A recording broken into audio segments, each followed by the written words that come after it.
Ngayon ang unang araw ng campaign period para sa mga tumatakbo sa national position sa eleksyon 2013. Yan po yung mga tumatakbo sa pagkasenador at party list representatives. Ang United Nationalist Alliance sinimula ng kanilang pangangampanya sa vote-rich province ng Cebu. May nusigaw si Jam Sisante. Jam!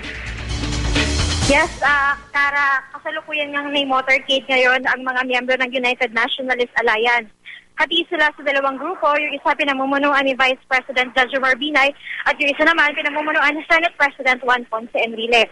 Kanina, sinimula ng unang araw ng official campaign period sa isang misa sa may Cebu Cathedral. Nagdesisyon ng una na isagawa ang kanilang proclamation rally dito sa Cebu dahil tiwala daw sila na malaki ang makukuha nilang suporta mula dito sa probinsya na isa sa pinakamaraming bilang ng mga botante. Inaasahang magsisimula ang kanilang proclamation rally mamayang alas 5 ng hapon sa may Plaza Independencia.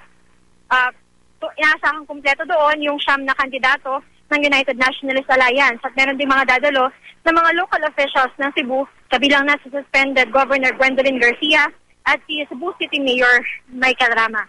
Inaasahang magtatapos yung proclamation rally mamaya ng alas 9:30 ng gabi. Kara? Maraming salamat, Jam Sisante.